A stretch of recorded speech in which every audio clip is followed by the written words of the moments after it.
Welcome back to CIA Declassified. It is 1982. You are sitting in a corner booth of a cafe in Rome, just blocks away from the Libyan People's Bureau. The air is thick with the scent of bitter coffee and the damp, heavy exhaust of the evening traffic. Across the street, a man in a sharp Italian suit exits a black sedan. He is a high-ranking officer of the Jamahiriya Security Organization, Libya's feared external intelligence arm. To the world, he is a loyalist. To you, he is a stray dog, one of the defectors in waiting that the CIA has been tracking for months. You can feel the heat radiating from your own breath and from your coffee, but your hands are cold. The man across the street is carrying a briefcase that contains the names of every Libyan sleeper cell in Western Europe. You feel the weight of a microfilm canister in your pocket, a physical anchor in a world of shifting loyalties.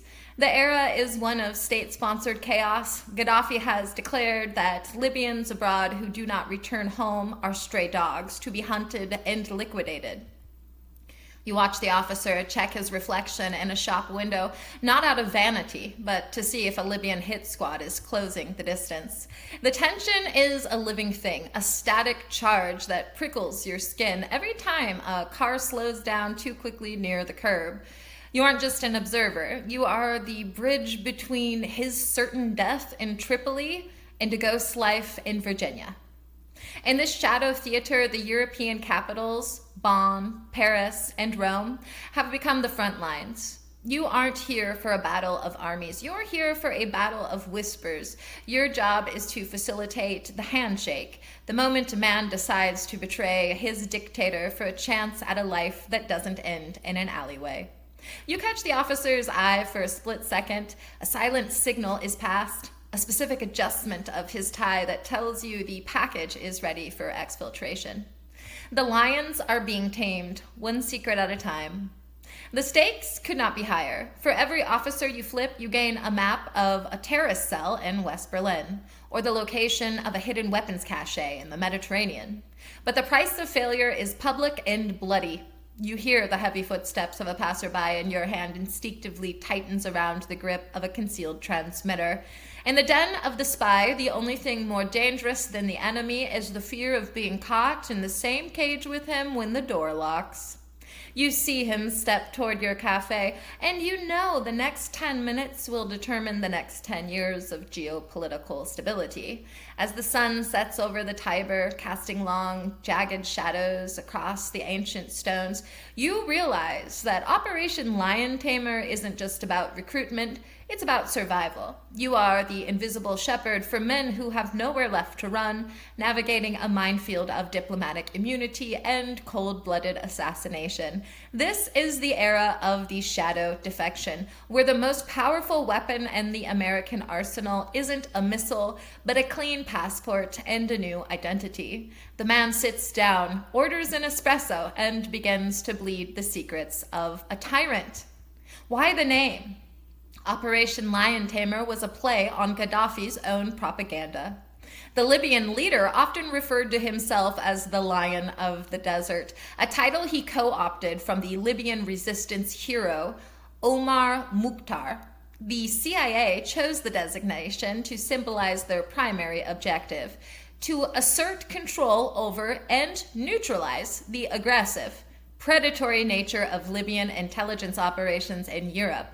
By taming the officers who ran these networks, they effectively declawed the regime's ability to strike outside its own borders. To understand how we convinced these desert predators to trade their roar for a whisper, let's check the receipts from the most expensive petting zoo in espionage history.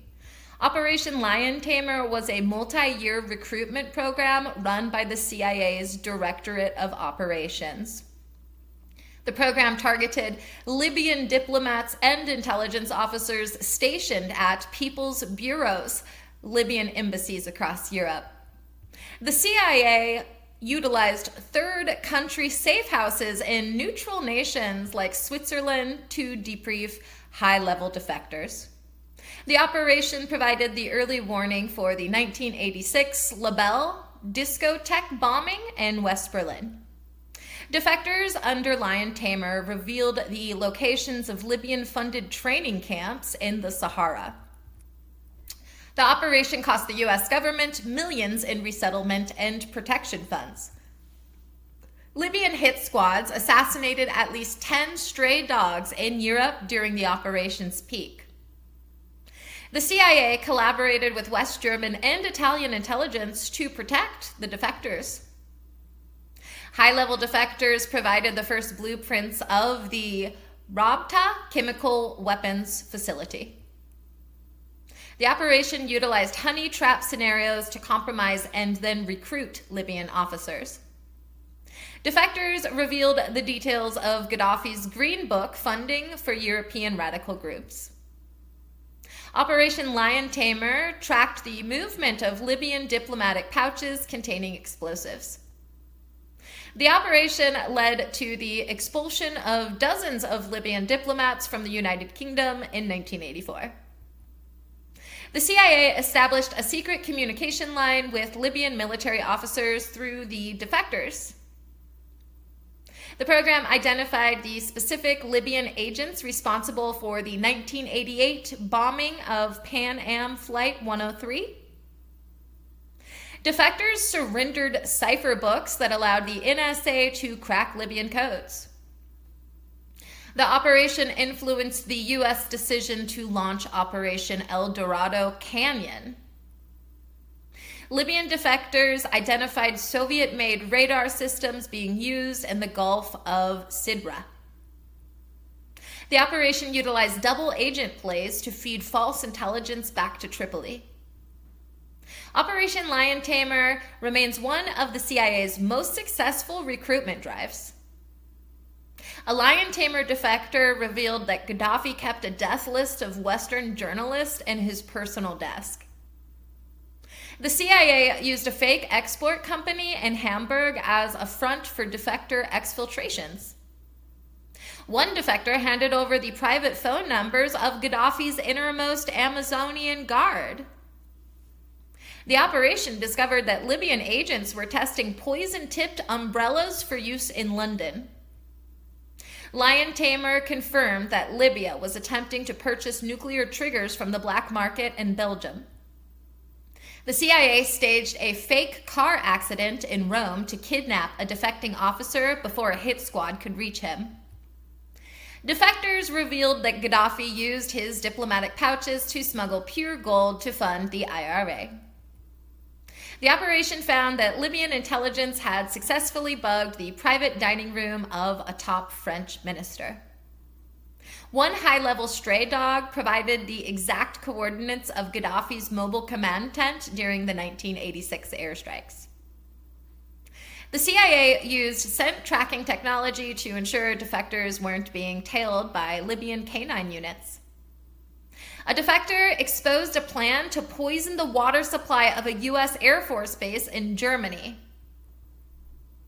LION-TAMER recovered a stolen Soviet encryption device from a Libyan safe house in Madrid. The operation tracked a shipment of Simtex explosives from Libya to a cell in Athens. One asset revealed that Gaddafi was terrified of electromagnetic mind control and lined his bedroom with copper mesh. The CIA paid one defector in ancient Roman coins to bypass modern banking traces. LION-TAMER uncovered a plot to assassinate the U.S. ambassador to Egypt using a remote-controlled drone. A defector provided the frequency for Gaddafi's private radio channel, allowing the U.S. to listen to his unencrypted rants. The operation utilized subliminal messaging and specialized radio broadcasts to signal assets to defect. One stray dog turned out to be the man who personally designed Gaddafi's subterranean bunkers. The CIA used a secret yacht in the Mediterranean to facilitate high-stakes meetings with Libyan admirals. LION-TAMER discovered that Libya was funding a pirate radio station to incite riots in Tunisia. A defector provided evidence that Libyan agents were posing as medical students to gain access to biological labs. The operation intercepted a kill order sent via a coded message and a weather report. One LION-TAMER asset lived in the basement of the CIA headquarters for 6 months for his own safety. The operation revealed that Gaddafi had bounties on the heads of specific CIA case officers. Defectors identified the signature of Libyan explosives, allowing for better airport security screening. The CIA used infrasonic noise to disrupt Libyan surveillance of their safe houses. One defector brought with him a suitcase containing $2 million in laundered U.S. currency as an offering. LION-TAMER confirmed that Libya was providing safe haven to the notorious terrorist Carlos the Jackal. The operation utilized thermal imaging to track Libyan hit squads moving through the foggy streets of London. A defector revealed that Gaddafi had tunnels running from his palace to the Mediterranean coast. The CIA used fake religious artifacts as dead drop containers for Libyan assets. One LION-TAMER asset managed to steal the personal seal of the Libyan Foreign Ministry.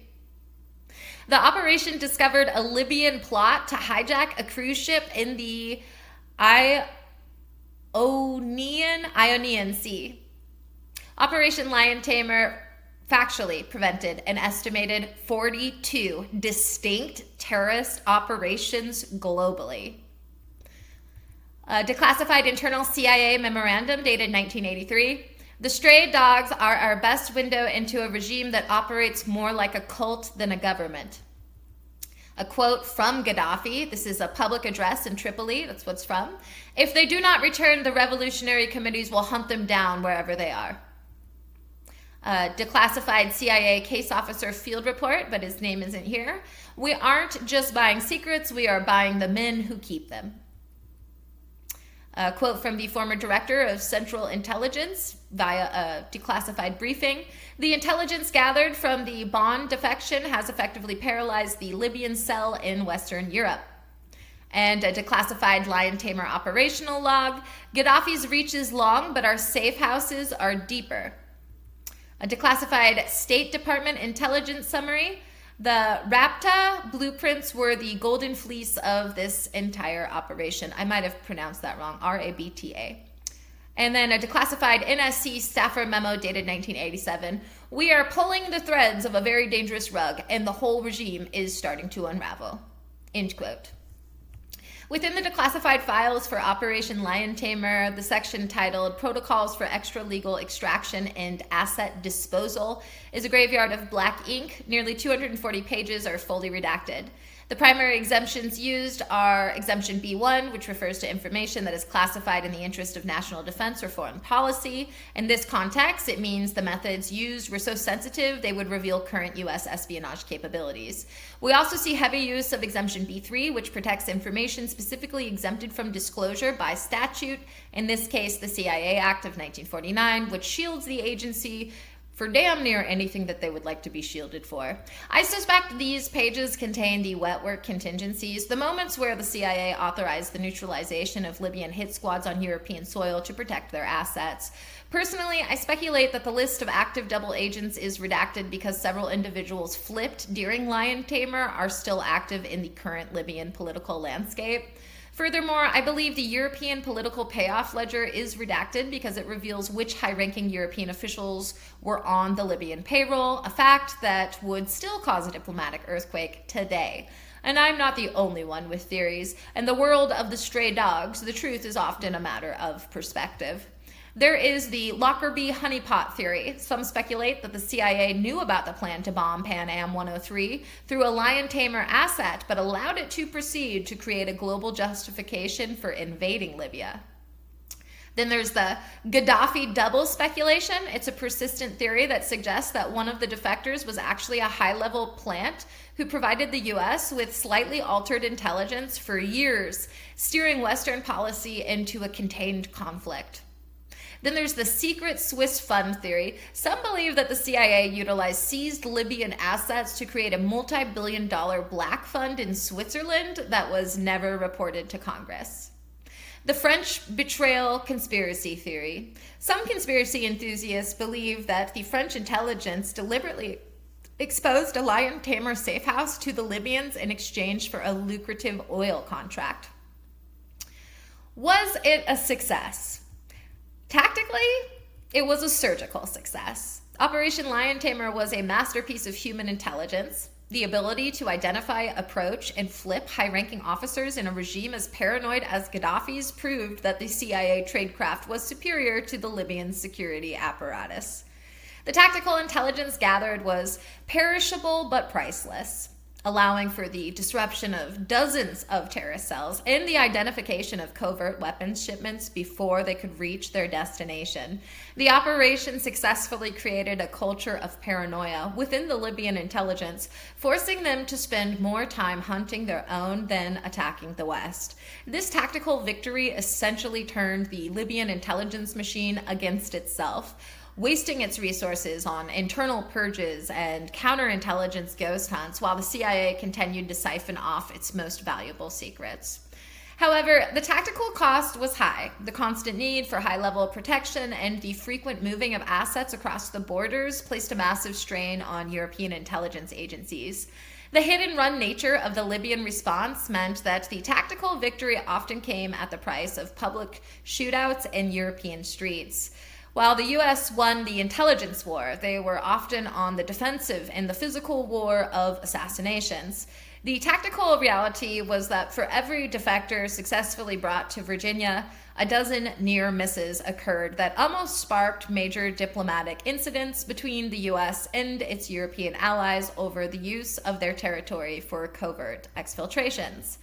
Strategically, it was the containment of a madman. The operation was a definitive success. It transformed Libya from a primary global threat into a contained regional actor. By stripping Gaddafi of his most capable intelligence officers, the CIA effectively blinded the regime's foreign policy. The intelligence provided by these defectors laid the groundwork for the international sanctions and the eventual rehabilitation of Libya in the early 2000s. It proved that a dictator can be dismantled from within by targeting the men who keep him in power. LION-TAMER provided the West with the levers of power needed to force Gaddafi into a corner where his only choice was total cooperation or total destruction, eventually leading to the dismantling of his nuclear program in 2003. On the other hand, the strategic failure was the long-term vacuum it created. By destroying the competent middle management of Libyan intelligence, the U.S. left a void that was eventually filled by more radical, less predictable elements. The operation favored short-term stability over long-term reconstruction. It was a strategic victory for the Cold War, but it left a shadow legacy of instability that would come to a head during the Arab Spring. The strategic irony is that by taming the lions, the U.S. may have inadvertently paved the way for the wolves of extremism that currently roam the fractured Libyan landscape. As far as technological and operational breakthroughs go, LION-TAMER led to quite a few, such as identity sanitization and witness relocation. The need to hide high-profile Libyan defectors from hit squads led to the development of deep cover identity sanitization. Humanity now applies this through standardized witness protection protocols used to keep survivors of organized crime safe in a digital world. The military applies this in the exfiltration of high-value assets from hostile zones during combat operations. The intelligence community utilizes this by creating ghost identities for undercover operatives that are supported by 20 years of digital history across multiple countries, making them nearly impossible to detect through modern data mining. Secure third country liaison protocols. LION-TAMER required the CIA to coordinate with multiple European agencies without leaking the asset's location. Humanity applies this today in International Cybersecurity Task Force, where nations share threat data without revealing their sources. The military applies this in coalition warfare to share battlefield data in real time between different nations' command structures. The intelligence community utilizes it for joint targeting cells, allowing different nations to track a single terrorist across multiple jurisdictions without compromising their own operational secrets or legal boundaries.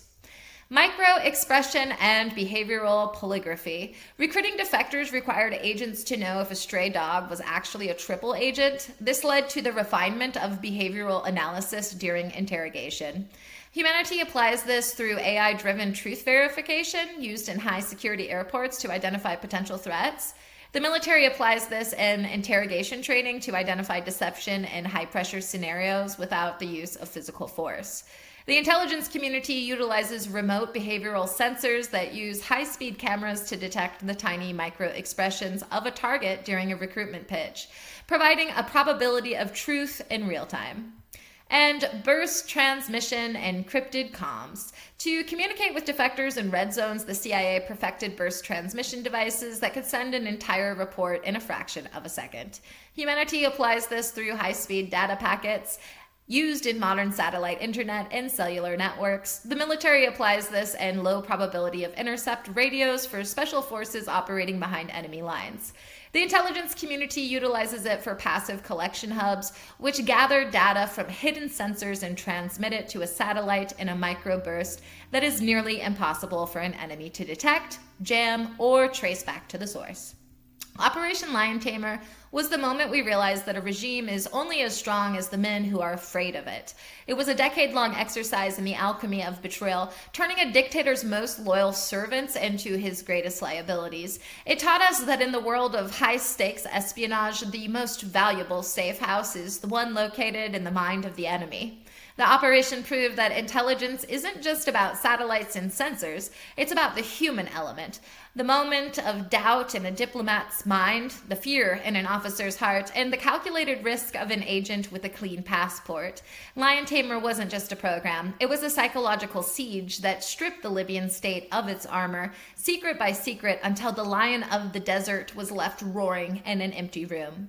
The lion was tamed not by force, but by the quiet realization that there was no future in the den. In the offices of Langley, the maps of the Libyan cells are slowly crossed out one by one as the stray dogs find their way to a new life in the shadows of America. It is a world where the most effective strike is the one that never makes a sound, leaving the dictator to wonder why his secrets are vanishing like water in the desert sand. If you're flipping a lion, make sure you're the one holding the key to the cage. A stray dog is only loyal as long as the shepherd provides a better path than the pack. In the capitals of Europe, the most dangerous person is the one who has nothing left to lose but their shadow. And remember, you don't need to kill the beast to win the war. You just need to make sure his claws are working for you. Thanks for listening, and join us next time as we examine Project Teal Blue, the high-tech invisible shield along the DMZ in Korea. We'll look at the infrared tripwires, the seismic centers that hear the heartbeat of an army, and the secret surveillance war that has kept the forgotten war from turning hot for over 70 years. Join us next time for the electric border. In the meantime, I'll see you in the archives.